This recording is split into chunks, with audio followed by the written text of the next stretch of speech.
librarians at the Robbins Library, and welcome to Camp Read a Lot. We're going to be reading stories on Mondays and Fridays all throughout the summer, so join us for different librarians and different stories every week. Today we're going to start off with singing The Wheels on the Bus, and then we'll read some stories. So, are you ready? The wheels on the bus go round and round, round and round, round and round. The wheels on the bus go round and round, all through the town. The doors on the bus, they open and shut, open and shut, open and shut. The doors on the bus, they open and shut, all through the town. The babies on the bus cry, wah, wah, wah. Wah, wah, wah, wah, wah, wah. The babies on the bus cry, wah, wah, wah, all through the town. The parents on the bus say, shh, shh, shh, shh, shh, shh, shh, shh, shh. The parents on the bus say, shh, shh, shh, all through the town. Okay, you ready for some stories? Here's a good summertime book. It's called Blueberries for Sal by Robert McCloskey.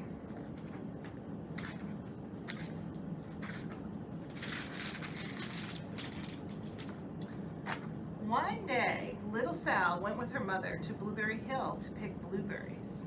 Little Sal brought along her small tin pail, and her mother brought a large tin pail to put berries in. "We will take our berries home and can them," said her mother. "Then we will have food for the winter." Little Sal picked 3 berries and dropped them in her little tin pail. Kaplink, kaplink, kaplunk. She picked 3 more berries and she ate them. Then she picked more berries and dropped 1 in the pail, kaplunk, and the rest she ate. Little Sal ate all 4 blueberries out of her pail. Uh-oh, she's not making much progress. Her mother walked slowly through the bushes, picking blueberries as she went and putting them in her pail. Little Sal struggled along behind, picking blueberries and eating every single one. Little Sal hurried ahead and dropped a blueberry in her mother's pail. It didn't sound kaplink because the bottom of the pail was already covered with berries. She reached down inside to get her berry back. Though she really didn't mean to, she pulled out a large handful because there were so many berries right up next to her berry and right up close to the one that she had put in. Her mother stopped picking and said, "Now, Sal, you run along and pick your own berries. Mother wants to take her berries home and can them for next winter." Her mother went back to her picking, but little Sal, because her feet were tired of standing and walking, sat down in the middle of a large clump of bushes and ate blueberries. On the other side of Blueberry Hill, Little Bear came with his mother to eat blueberries. "Little Bear," she said, "eat lots of berries and grow big and fat. We must store up food for the long, cold winter." Little Bear followed along behind his mother as she walked slowly through the bushes eating berries. Little Bear stopped now and then to eat berries, and then he had to hustle to catch up. Because his feet were tired of hustling, he picked out a large clump of bushes and sat down right in the middle and ate blueberries. Over on the other side of the hill, little Sal ate all of the berries she could reach from where she was sitting, and then she started out to find her mother. She heard a noise from around a rock and thought, "Oh, that must be my mother walking along."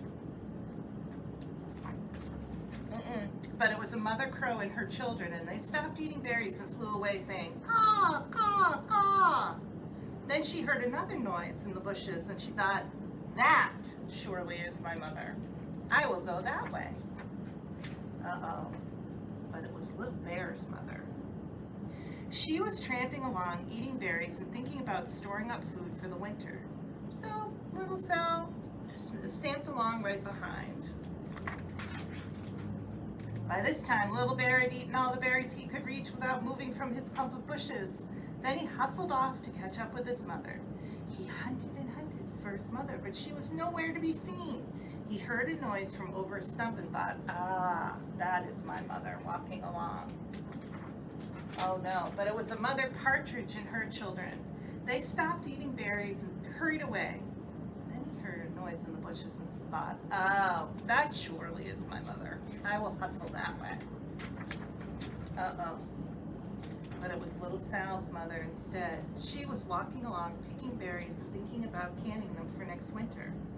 Little Bear hustled along right behind.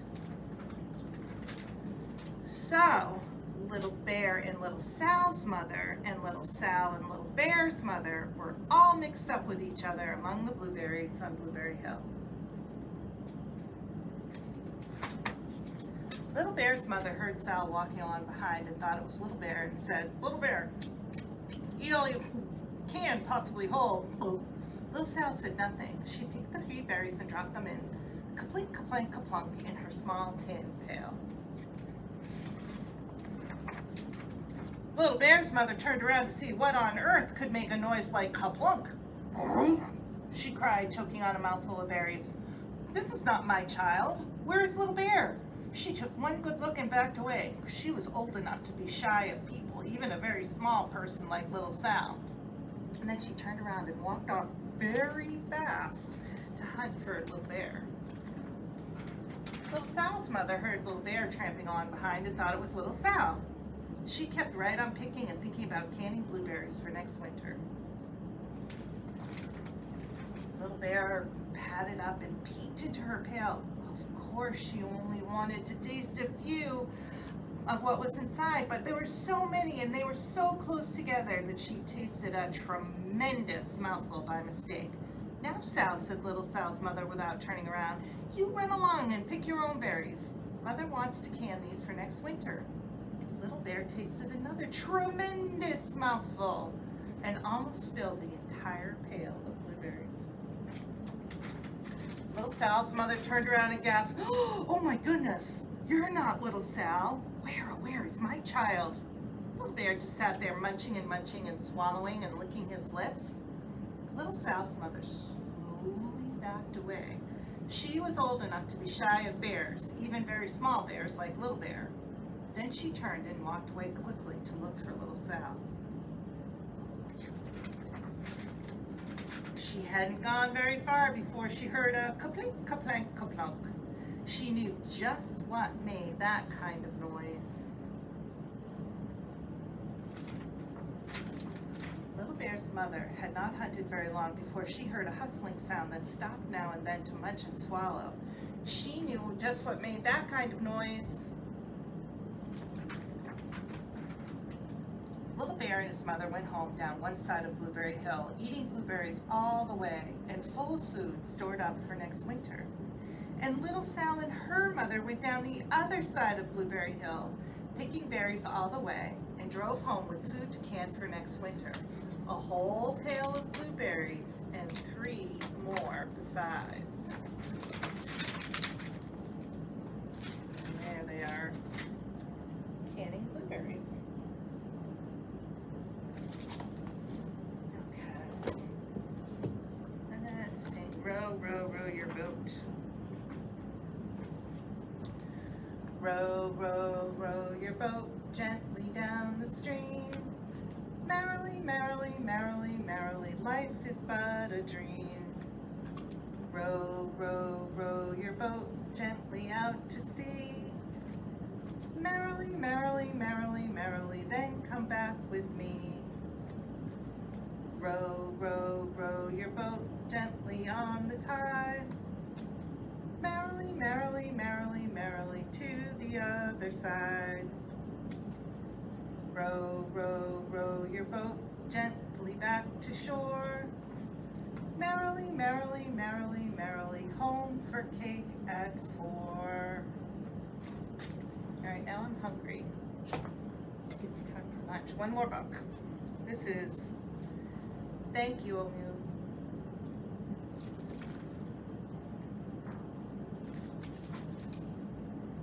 On the corner of the First Street and Long Street, on the very top floor, Omu was cooking a thick red stew in a big fat pot for a nice evening meal.